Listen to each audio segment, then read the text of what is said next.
Olá, amigos do Panorama de Negócios. No programa de hoje nós vamos falar sobre tecnologia e inovação. E nós vamos conhecer o Centro de Gestão de Tecnologia e Inovação, conhecido como CGTI. É uma OCIP, uma organização da sociedade civil de interesse público, e o diretor superintendente do CGTI, com quem nós vamos conversar hoje, é o José Mack. E me auxilia nessa entrevista o economista José Carlos Querido. José Mack, antes de mais nada, é um prazer, né, receber você e receber também o CGTI no Panorama de Negócios. Eu tenho certeza que você que está acompanhando o programa, você vai ver o que é tecnologia, o que é desenvolvimento de projetos. José, muito obrigado, viu? Milton, muito obrigado também. José Carlos, muito obrigado pela oportunidade. Espero transmitir a vocês um panorama geral do que é a pesquisa no país. O José Mack, você sabe que Campinas, né, ele serve de referência para várias cidades brasileiras, porque a cidade é um polo de tecnologia, né? Nós reunimos aqui em Campinas 4 grandes polos de tecnologia, e o trabalho desenvolvido, né, pelo CGTI é um trabalho bastante interessante. Quer dizer, vocês abrem uma série de projetos, desenvolvem uma série de projetos, e um desses projetos é justamente com foco na energia elétrica, né? Então eu queria que você falasse um pouco, colocasse para o nosso telespectador em linhas gerais, né, o que é o CGTI, né, e falar um pouco desse trabalho que vocês desenvolvem nesse setor elétrico. Bom, o CGTI ele nasceu para a inovação. Ele se compôs exatamente para atender a questão da inovação no país. A fim de posicionar essa inovação, nós nos compusemos algumas empresas especializadas para atender, através da demanda de recursos públicos, a demanda em pesquisa e inovação na solução de problemas. Problemas das empresas de energia elétrica e problemas da sociedade. A ideia é transformar pensamentos em produtos disponíveis nas prateleiras dos mercados. Agora, inclusive, o José Mack, vocês têm essa unidade, né, da qual nós estamos falando, que fica no Distrito de Souza, em Campinas, mas vocês também têm outras unidades no Brasil, não é isso? Sim.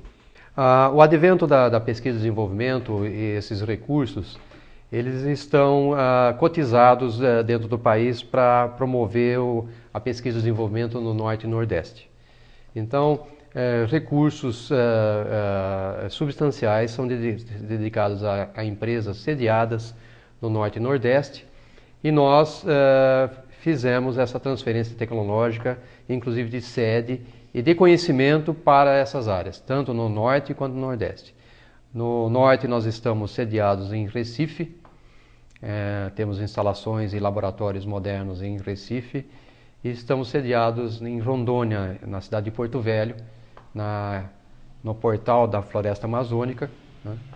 E, então, com essas 3 unidades originais e mais hoje uma unidade em Itajubá, é o que compõe o nosso parque de estrutura laboratorial e de pesquisa. José, é um prazer muito grande ter no nosso programa. Eu queria que o senhor comentasse um pouco sobre os benefícios do projeto de recifes artificiais na região do Porto de Suape, lá em Pernambuco. Sim, é um projeto bastante interessante que foi destinado a resolver os problemas do litoral de Pernambuco, mais especificamente da região do Porto de Suape, que desde a década de 60, durante a construção do porto e das indústrias, houve uma degradação muito grande do meio ambiente naquela região. Isso afetou profundamente a economia da região, principalmente dos pescadores e das cidades que viviam de pesca nessa região. Nós fomos chamados para resolver o problema de voltar a que a região fosse um ninho natural, um criadouro natural dos animais marinhos, e nós tomamos como solução a imersão de recifes artificiais em pontos estudados pela biologia, pelos próprios pescadores, e nos indicando quais eram os pontos em que eram os nascedouros. Não é pura e simplesmente colocar lixo, mergulhar pedras artificiais ou com blocos de concreto em qualquer lugar no fundo do mar. E após esse estudo, já há quase 5 anos, nós vemos obtendo bons resultados. A ideia é fazer com que, inclusive, os tubarões que hoje são agressivos na cidade de Pernambuco, na cidade de Recife, voltem a ter o seu alimento restaurado desses locais. José Marques, a gente estava conversando, né, antes de nós começarmos a entrevista do Panorama de Negócios, e nós estávamos falando justamente disso, né, do período de privatização do setor elétrico. Nós, inclusive, conversamos também sobre a questão da privatização das teles, né, e especificamente no caso do setor elétrico, né, a gente percebe que muita gente boa, né, que tinha conhecimento, né, na época que essas companhias eram estatais, muitos deles, quando houve a privatização, com o conhecimento que tinham, né, acabaram criando empresas que passaram a dar, de certa forma, suporte para essas empresas de energia elétrica.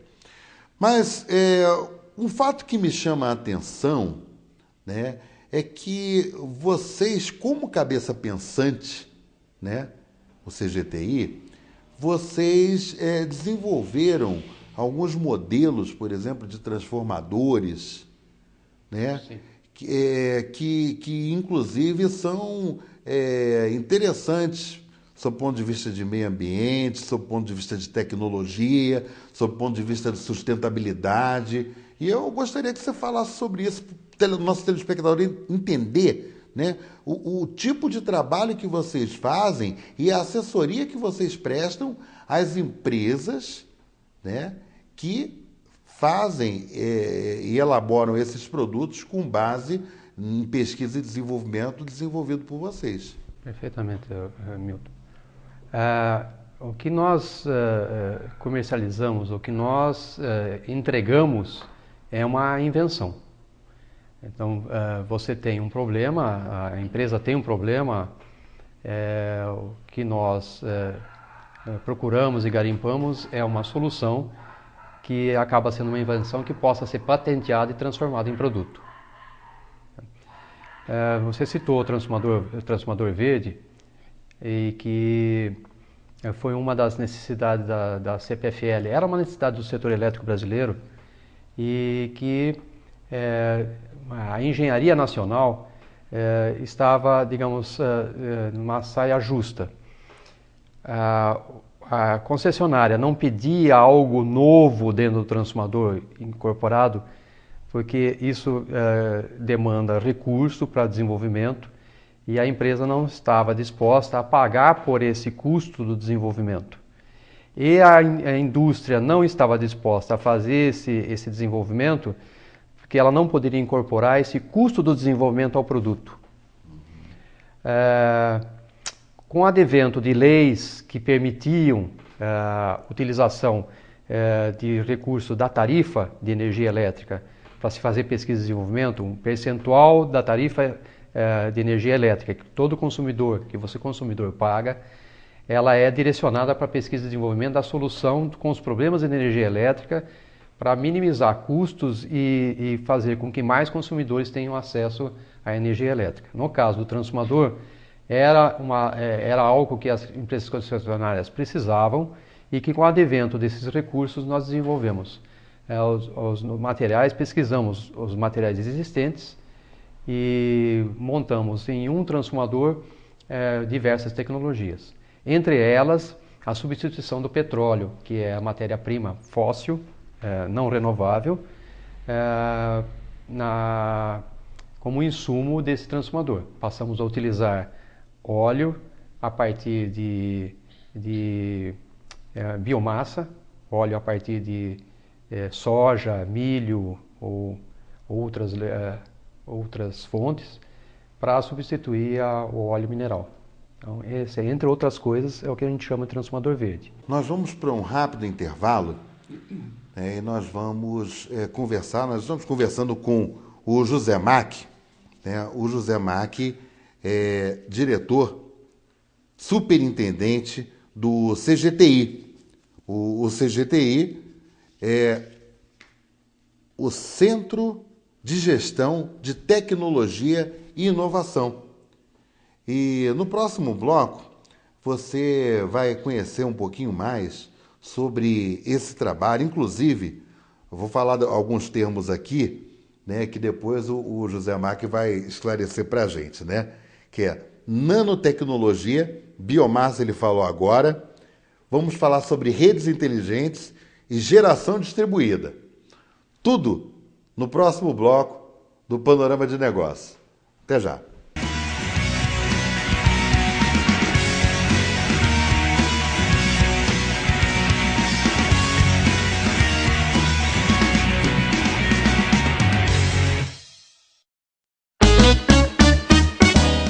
Momentos especiais merecem ser eternizados. Com a SF Produções, você pode guardar e relembrar cada ocasião importante da sua vida. Casamentos, aniversários, festas de formatura, além de vídeos institucionais e produção de documentários. Tudo com tecnologia e muito profissionalismo. SF Produções, ajudando você a reviver os melhores momentos.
Momentos especiais merecem ser eternizados. Com a SF Produções, você pode guardar e relembrar cada ocasião importante da sua vida.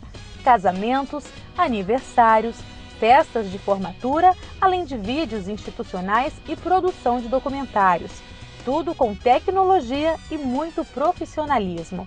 SF Produções, ajudando você a reviver os melhores momentos.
O Panorama de Negócios está conversando hoje com o diretor superintendente do CGTI, o Centro de Gestão de Tecnologia e Inovação. Então, para que você entenda, né, o CGTI é uma OCIP, uma organização da sociedade civil de interesse público, reconhecida pelo Ministério da Justiça, do Governo Federal, e também pelo Ministério da Ciência, Tecnologia e Inovação. O que o CGTI faz, gente? O CGTI desenvolve ações, né? Desenvolve projetos, soluções, né?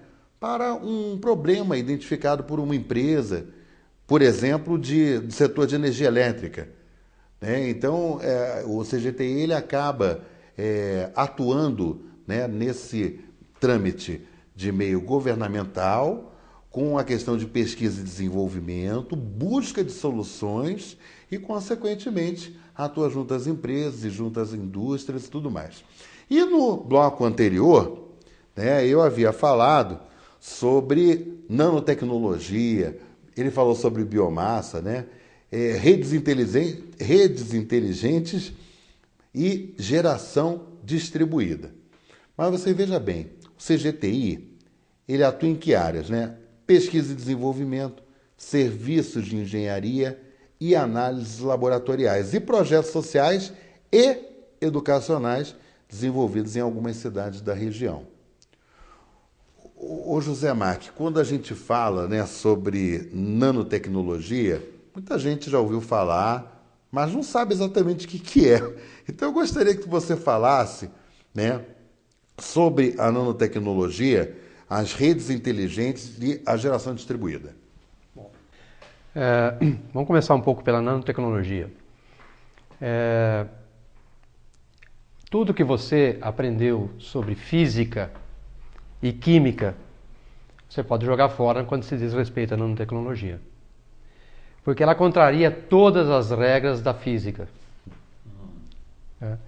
Então, quando se diz que pouca gente conhece sobre esse assunto, eu acredito que eu também conheça pouco, porque uma vez que você tem que jogar fora tudo que você aprendeu em banco escolar, para entender que um determinado material age de uma certa maneira e você utiliza técnicas de mudança estrutural na forma desse material, não é uma mudança na química, mas é uma mudança na forma de como ela se agrega entre si, você muda as propriedades que ela apresenta. Eu vou dar um exemplo.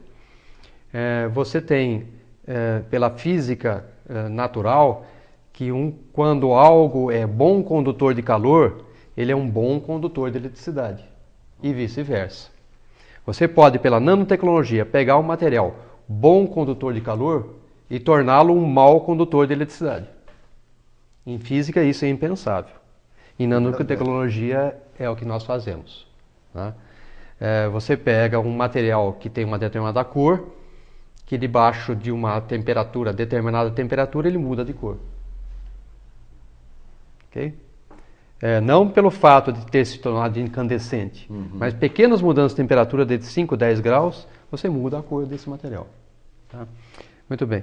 A biomassa, na verdade, ela está vindo para suprir a questão dos fósseis, dos insumos de origem fóssil, que são finitos e estão acabando. No caso, a gente fala de petróleo, isso, né, gás. A biomassa pretende substituir todos esses materiais. Eu vou dar um exemplo. Nós estamos em parceria com algumas empresas que vão utilizar a cana-de-açúcar para produzir todo e qualquer derivado de petróleo. Então, o que você imaginar que hoje é derivado de petróleo, plástico, biodiesel, gasolina, borracha sintética, óleos lubrificantes, todos eles serão substituídos a partir da cana-de-açúcar. Tá? É uma biomassa, é renovável. Okay? Então, a gente anda muito por esse caminho de trabalhar substituindo essa fonte não renovável pela biomassa. Agora, José Marque, inclusive, eu acho que na região norte do país, na região da floresta amazônica, parece que, inclusive, vocês já desenvolveram um estudo com relação a algumas sementes, né, que podem, inclusive, serem utilizadas em breve nessa questão da biomassa, não é? Eu queria que você falasse um pouquinho sobre isso aqui. A gente entende a questão da floresta e principalmente da questão social. Quando nós dissemos, nós trabalhamos com a inclusão nos projetos da questão social, a gente entende de que uma extração, um extrativismo sustentável da floresta amazônica, através dos povos que vivem na periferia da floresta, que essa extração sustentável pode fornecer matéria-prima para se elaborar óleos, para se extrair óleos que são fundamentais na industrialização de produtos que a sociedade usa. E principalmente porque esses óleos podem vir de sementes de oleaginosas não comestíveis. Já existe uma rejeição mundial ao se utilizar o alimento humano como um insumo para óleo, por exemplo. Então, nós já estamos há 5 anos na região amazônica, em Porto Velho, com um laboratório dentro da universidade, pesquisando alternativas de biomassa para a substituição desses óleos, inclusive combustíveis. O CGTI desenvolveu um projeto também para controle seletivo das plantas de grande porte que trazem perigos para as linhas de transmissão. Como funciona esse projeto? Bom, é conhecido que as grandes cidades sofrem interrupção de energia devido a queimadas e interação das árvores com as linhas de transmissão. As empresas de energia elétrica gastam muitos recursos para fazer roçadas mecânicas debaixo dessas linhas. A ideia foi utilizar bioseletivos para controlar a altura das árvores que crescem debaixo da linha de transmissão. E com isso fazer com que a faixa de servidão, a gente chama de faixa de servidão, que debaixo da linha e em seu entorno, possuam a vegetação de médio e pequeno porte, mantendo o bioma unido. Porque quando você faz uma roçada numa linha de transmissão, você separa os biomas, separa os animais, separa toda a vida que cresce nesse meio ambiente, causando muita degradação e prejuízo à flora e à fauna.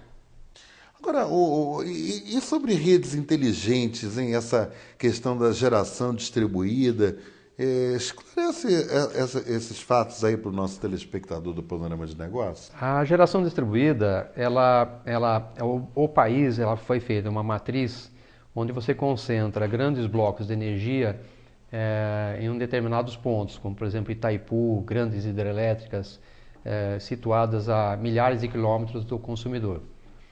A gente considera a geração distribuída aquela energia gerada mais perto ao consumidor. Então, por exemplo, um gerador de combustível que possa estar sendo usada no quintal do consumidor é uma geração distribuída. Se, por exemplo, no futuro uma geladeira passar a gerar eletricidade, além de gerar o frio, ela vai ser utilizada dentro da residência como geração distribuída, né?